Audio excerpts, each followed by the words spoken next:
Red టీవీలో మీ వ్యాపార ప్రకటనల కోసం ఈ నెంబర్ ని సంప్రదించండి 6281747728. Hi viewers, welcome to our channel. ప్రస్తుతం మనతో పాటు ప్రముఖ పొలిటికల్ అనలిస్ట్ అంకమరావు గారు ఉన్నారు. వారితో ఒకసారి మాట్లాడదాం. సార్ నమస్కారం. సార్ నమస్తే ఆదిత్య గారు. సార్, బీజేపీతో పొత్తుల నేపథ్యంలో చంద్రబాబు గారు అండ్ పవన్ కళ్యాణ్ గారు ఇద్దరు కూడా ఢిల్లీ వెళ్ళబోతున్నారు. అక్కడ బీజేపీ పెద్దలతో మీటింగ్ ఏర్పాటు చేసుకోబోతున్నారు వార్తలు రావడం చూసాం. మరి ఈ వార్తలు నిజం ఉందా? వెళ్తున్నారా ఢిల్లీకి? వెళుతున్నారనే భావించాలి. మరి వీళ్ళు మాట్లాడినప్పుడు కానీ వాళ్ళు మాట్లాడినప్పుడు కానీ వ్యతిరేక సంకేతాలు ఎక్కడా రాలేదు కదా, సానుకూల సంకేతాలే కనపడతా ఉన్నాయి. రాష్ట్ర పదాధికారులందరూ కూడా, భారతీయ జనతా పార్టీకి సంబంధించిన వాళ్ళందరూ కూడా 98% మంది తెలుగుదేశం పార్టీ పొత్తుతోటే ముందుకెళ్లాలని కోరుకుంటున్నారు. అలాగే కేంద్ర పెద్దలు కూడా 2 పర్యాయాలు చంద్రబాబు నాయుడు గారితో మాట్లాడటం కూడా, మాటామంతి జరపడం కూడా జరిగింది.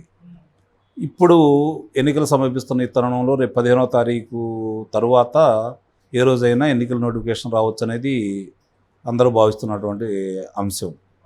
కాబట్టి ఈలోపే ఒక పొత్తులో భాగంగా ఎవరికి ఏ స్థానాల నుంచి పోటీ చేయాలి, తెలుగుదేశం పార్టీకి జనసేనకి మధ్య ఒక అవగాహన వచ్చింది కాబట్టి మరి భారతీయ జనతా పార్టీ మనసులో భావం ఏంటో ఒకసారి కనుక్కోవాలని, అలాగే నిన్న చంద్రబాబు నాయుడు గారితో పవన్ కళ్యాణ్ జరిపిన మంతనాల సారాంశం కూడా పెద్దలకు చేరవేసి వాళ్ళు ఇన్ని స్థానాలు ఇవ్వాలని కోరుకుంటున్నారు, ఏ స్థానాల్లో పోటీ చేయాలని మీరు కోరుకుంటున్నారు అని చెప్పని అభిప్రాయం తెలుసుకొని దానికి అనుగుణంగానే పొత్తుల్లో భాగంగా ముందుకెళ్తారని అయితే నేను భావిస్తున్నాను. పొత్తు అనేది 99.9% కలిసిపోయారనే భావించాల్సి వస్తుంది. అంగీకారం కుదిరింది, అందులో ఎలాంటి సందేహం కూడా ఏం లేదు. ఇప్పుడున్న పరిస్థితులు చూసుకుంటా ఉంటే 2 పార్టీలు కూడా సానుకూలంగా ఉన్నాయి, 3వ పార్టీ కూడా సానుకూలంగా ఉందని మనం భావిస్తున్నాం. చివరి నిమిషంలో ఆ ఒక్క శాతం పరిస్థితి ఎలా ఉంటుంది అనేది ఇది విధంగా చెప్పలేం, కానీ పొత్తు అయితే అనివార్యం, కలిసి పోటీ చేస్తారని అయితే ముమ్మాటికి నమ్ముతున్నాం. మరి మొన్న కూడా ఒకటి న్యూస్ వచ్చింది సార్, అంటే పురంధరేశ్వర్ గారు చెప్పినట్టు, అంటే పొత్తుల విషయంలో కేంద్ర నాయకత్వం డిసిజన్ తీసుకుంటుంది, ఇక్కడ మాత్రం 170 స్థానాలకు మేము అభ్యర్థుల్ని కూడా ఖరారు చేసుకొని ఉంచామని చెప్పడం చూస్తున్నాం. మరి దీన్ని దృష్టిలో ఉంచుకుంటే 170 స్థానాలు అంటే మొత్తం వాళ్ళే పోటీ చేయొచ్చు కదా అని అంటున్నారు. ఇప్పుడు అక్కడే చెప్పింది కదా, ఆమె చెప్పింది కదా, మనం ఇంకా దాని గురించి ప్రశ్నించేది ఏముంటుంది చెప్పండి. ఆమె అంది కదా, కేంద్రం నిర్ణయం తీసుకుంటుంది, కేంద్రం ఏ నిర్ణయం తీసుకుంటే దానికి మేమని చెప్పని. అభిప్రాయాలు వేరుగా ఉంటాయి, వ్యక్తిగత అభిప్రాయాలు ఒక రకంగా ఉంటాయి, రాష్ట్ర నాయకత్వం అభిప్రాయాలు ఒక రకంగా ఉంటాయి. అంతిమంగా కూడా వీళ్ళ అభిప్రాయాలు అనేవి పరిగణలో తీసుకుంటారు, వాళ్ళకు అనుగుణంగానే ముందుకెళ్తారు. వాళ్ళు దేశ ప్రయోజనాలను ఆశించి వాళ్ళు ఆలోచిస్తారు. వీళ్ళు ఏంటంటే వీళ్ళ ప్రయోజనాల గురించి ఆలోచించుకొని వీళ్ళు మాట్లాడుకుంటూ ఉంటారు. కాబట్టి అంతిమంగా ఎన్నికల సమయంలో పొత్తుల్లో భాగంగా ఏదన్నా నిర్ణయాలు ఉన్నాయి అంటే అంతిమంగా వాళ్ళదే తుది నిర్ణయం. సహజంగా ఎలా ఉంటుందంటే వీళ్ళ మీద భారం ఎప్పుడు మోపుతారంటే రాష్ట్రానికి సంబంధించి పొత్తుల్లో భాగంగా మీరే చూసుకోండి, మాకు ఎలాంటి సంబంధం లేదు అని అన్నప్పుడు అప్పుడు రాష్ట్ర పార్టీ యొక్క అభిప్రాయాన్ని పరిగణలో తీసుకుంటారు, వాళ్ళ అభిమతాన్ని గౌరవిస్తారు. లేదంటే ఒకసారి మేము రాష్ట్ర పార్టీ నాయకత్వంతో మాట్లాడి నిర్ణయిస్తాం అన్నప్పుడు కూడా వీళ్ళ దాన్ని పరిగణలో తీసుకుంటారు.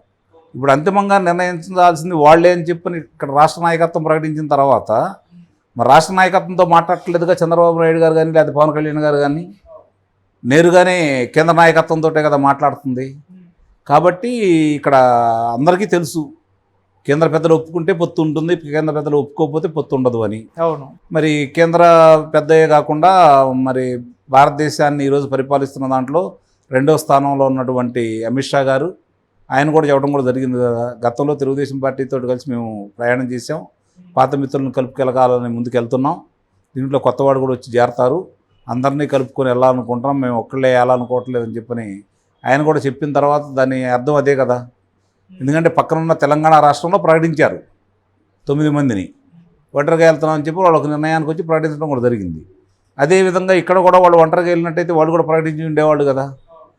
కాబట్టి ఆ ఒక అంశం చాలు కదా పొత్తుల్లో ముందుకెళ్తారని మనం భావించడానికి. కాబట్టి 199% పొత్తులు అనేవి ఉంటాయి, అందులో ఎలాంటి సందేహం కూడా లేదు.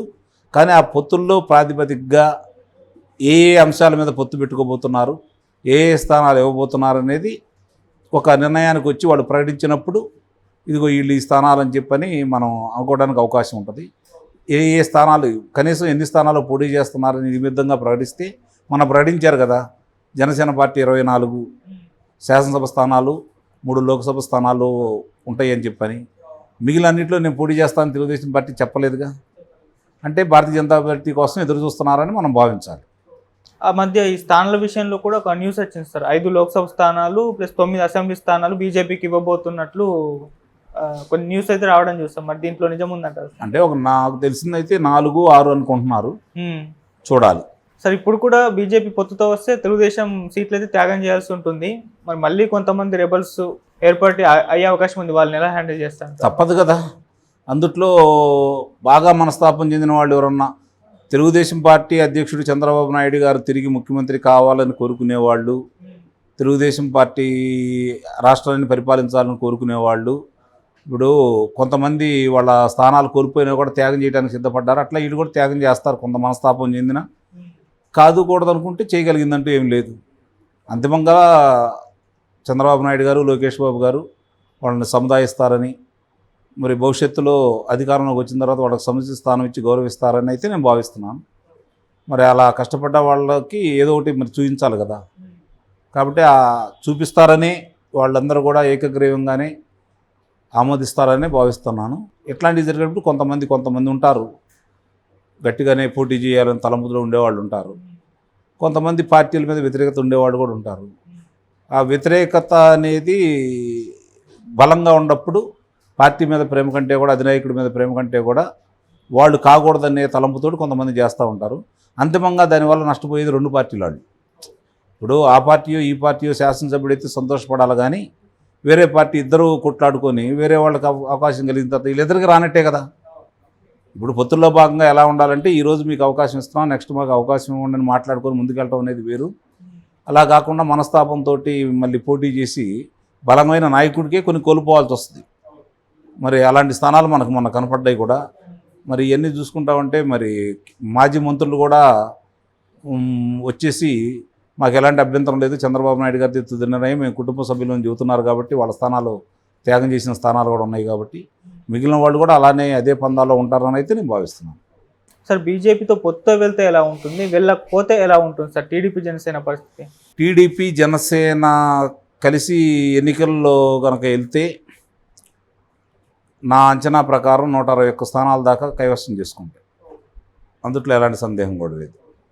భారతీయ జనతా పార్టీతో కలిసి ప్రయాణం చేస్తే ఒక 10 స్థానాలన్నా తగ్గుతాయి.